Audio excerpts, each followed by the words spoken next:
10월 2일 목요일 하나님 말씀 로마서 12장 9절부터 14절입니다.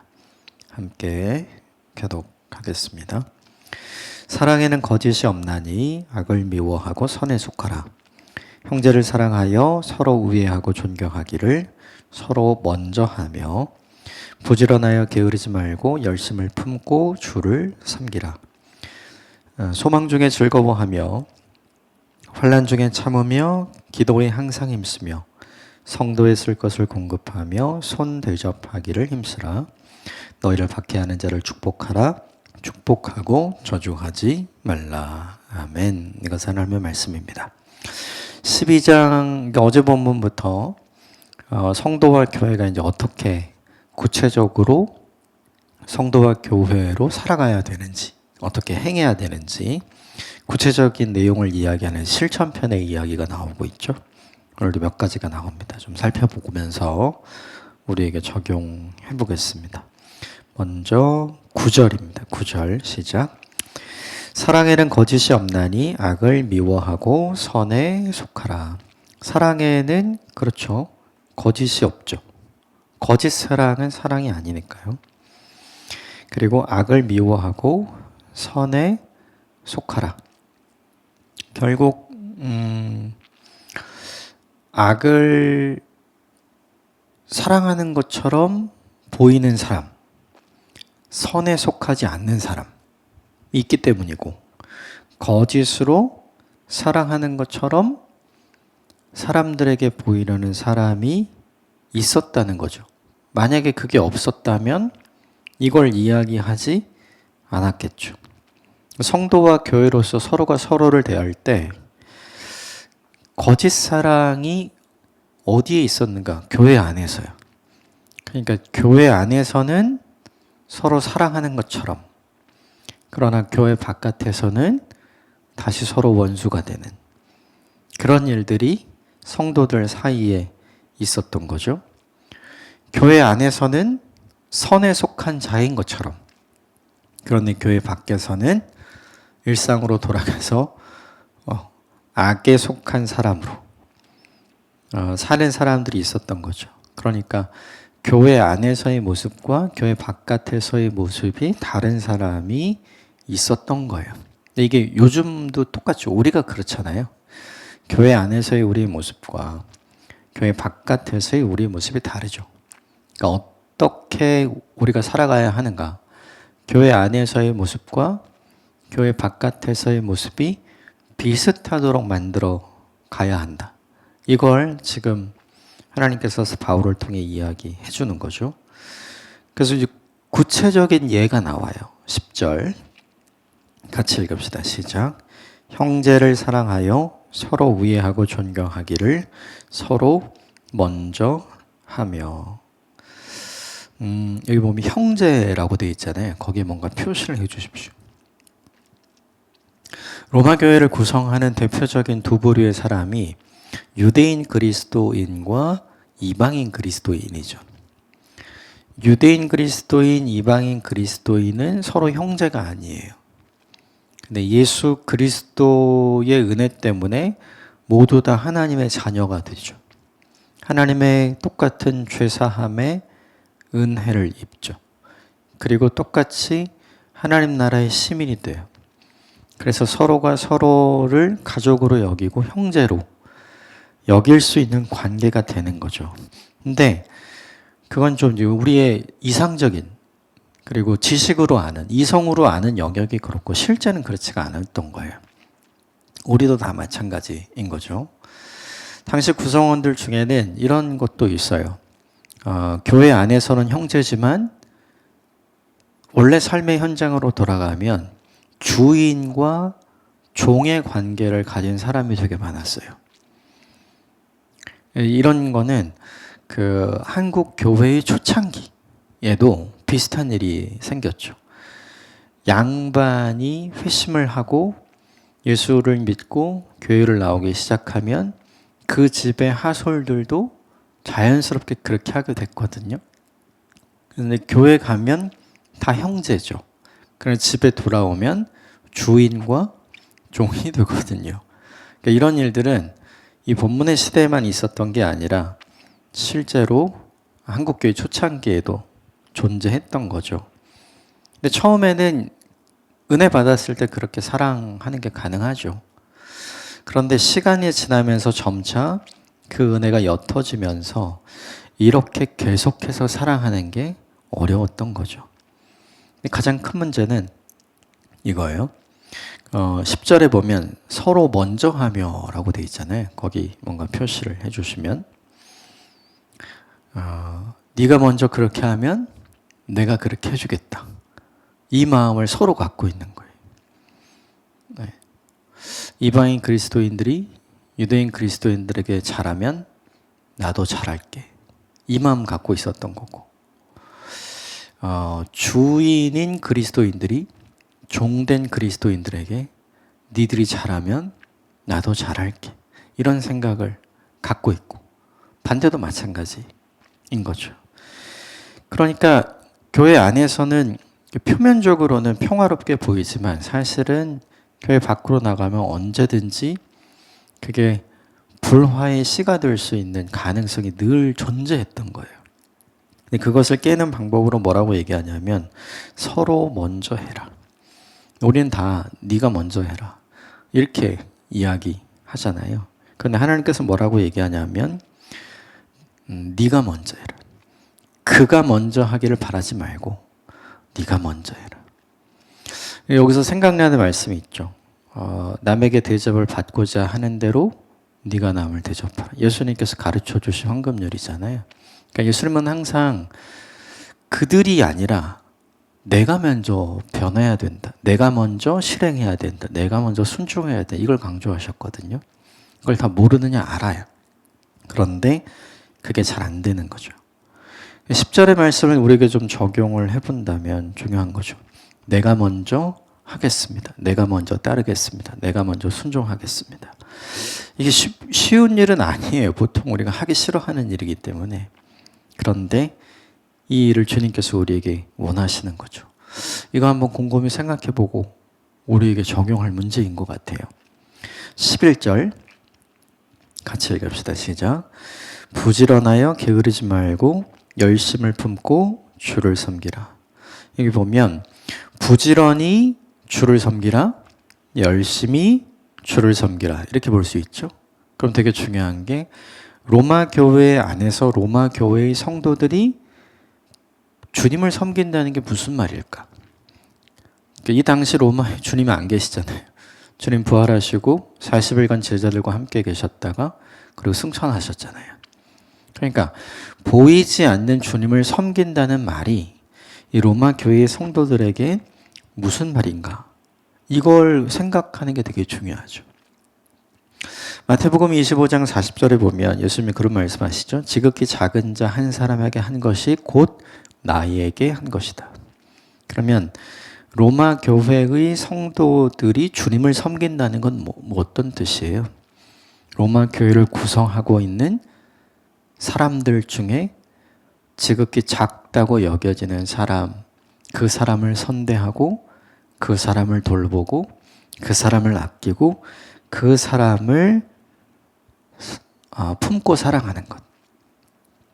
그것이 무엇이냐면 곧 주님을 섬기는 게 되는 거죠. 다시 말하면 교회 공동체 안에서 약자들, 교회 공동체 안에서 소외된 사람들, 교회 공동체 안에서 작은 자라고 사람들이 여기는 사람들이 있는 거죠. 이게 우리도 마찬가지잖아요. 그런데 그 사람들을 눈여겨보고 부지런히 열심을 품고 그들을 섬기는 게 곧 주님을 섬기는 거다. 이걸 기억해야 돼요. 그리고 이걸 우리에게도 적용해야 하는 거죠. 교회 공동체 안에서 열심히 주를 섬길 수 있는 방법이 뭔가? 사람들이 많이 하려고 하는 거, 그거 말고요. 사람들이 잘 안 하려고 하는 거. 사람들이 많이 함께 하려고 하는 사람 말고요. 사람들이 잘 함께 하려 하지 않는 사람들이 분명히 있잖아요. 그들을 품고 섬기는 일을 하면 그게 곧 뭐가 돼요? 주를 섬기는 일이 된다. 이건 우리에게도 좀 새겨야 할 말씀인 것 같아요. 자, 12절 시작. 소망 중에 즐거워하며 환난 중에 참으며 기도에 항상 힘쓰며. 소망 중에 즐거워하라고 한 이유는 이렇게 한 사람이 적기 때문이죠. 그러면 늘 절망 속에서 기쁨이 없는 삶. 이 사람들은 늘 불평하고 늘 원망해요. 좋은 이야기를 하지 않죠. 그리고 좋은 생각을 하지 않아요. 이런 사람들이 공동체 안에 있는 거죠. 그런데 그들에게 얘기하는 거예요. 거꾸로 해라. 두 번째, 환난 중에 참으라. 이렇게 얘기하죠. 인내하지 못하는 사람들이 많았던 거예요. 조금만 어려움 생기면 뛰쳐나가는 사람. 조금만 어려움이 생기면 그만두는 사람. 조금만 불편함이 생기면 그걸 참지 못하는 사람들이 많았던 거죠. 그런데 그들에게 뭐 하래요? 참으라 라고 이야기하고요. 기도에 항상 힘쓰며. 이 소망이 없고 환난이 많으면 기도할 수 있을까요? 처음에는 소망이 없고 닥친 환난 때문에 기도를 하겠죠. 근데 그 소망 없음이 길어지고 그 환난이 변화되지 않으면 하던 기도를 어떻게 할까요? 멈추게 되겠죠. 그런 사람들이 되게 많았던 거죠. 이 본문은 다 비신자에게 한 게 아니라 다 신자에게 한 거예요.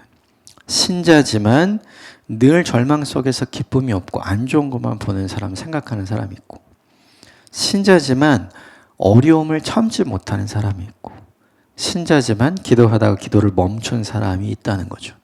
근데 이게 우리 얘기죠. 이거 바꿔야 하는 거죠. 우리에게 그냥 이건 딴 게 없어요. 그냥 우리에게 바로 적용하면 될 것 같아요. 생각을 바꾸는 거, 멈춘 기도를 하는 거, 인내하는 거. 자, 13절 볼까요? 시작. 성도들의 쓸 것을 공급하며 손 대접하기를 힘쓰라.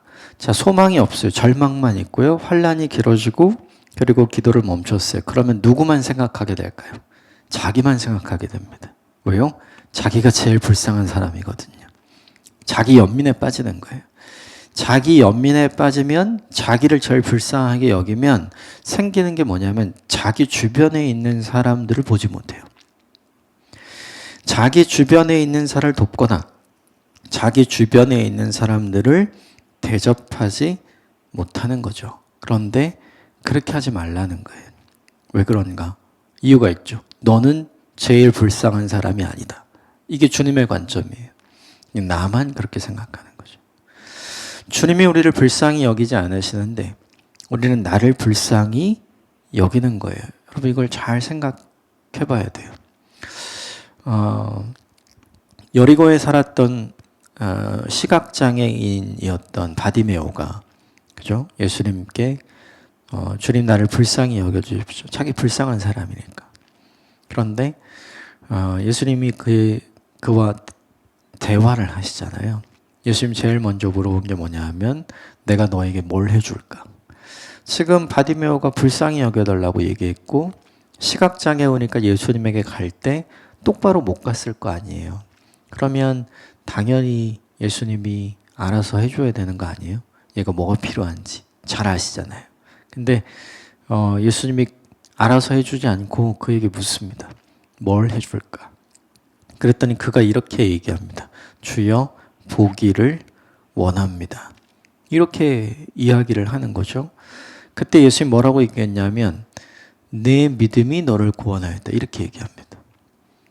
내 믿음이 너를 구원하였다. 그러니까 바디메오는 아는 거죠. 나를 불쌍해서 나를 고쳐주는 게 아니라 내 믿음 때문에 주님이 나를 고쳐주시는 거야. 이걸 주님이 확실하게 가르쳐 주시기 위해 지금 그 이야기를 하는 거죠. 나를 불쌍히 여김으로 하나님께 주님 나 불쌍합니다. 나 이것도 이런 것도 다 이거 불쌍합니다. 이걸로는 주님을 움직일 수 없어요.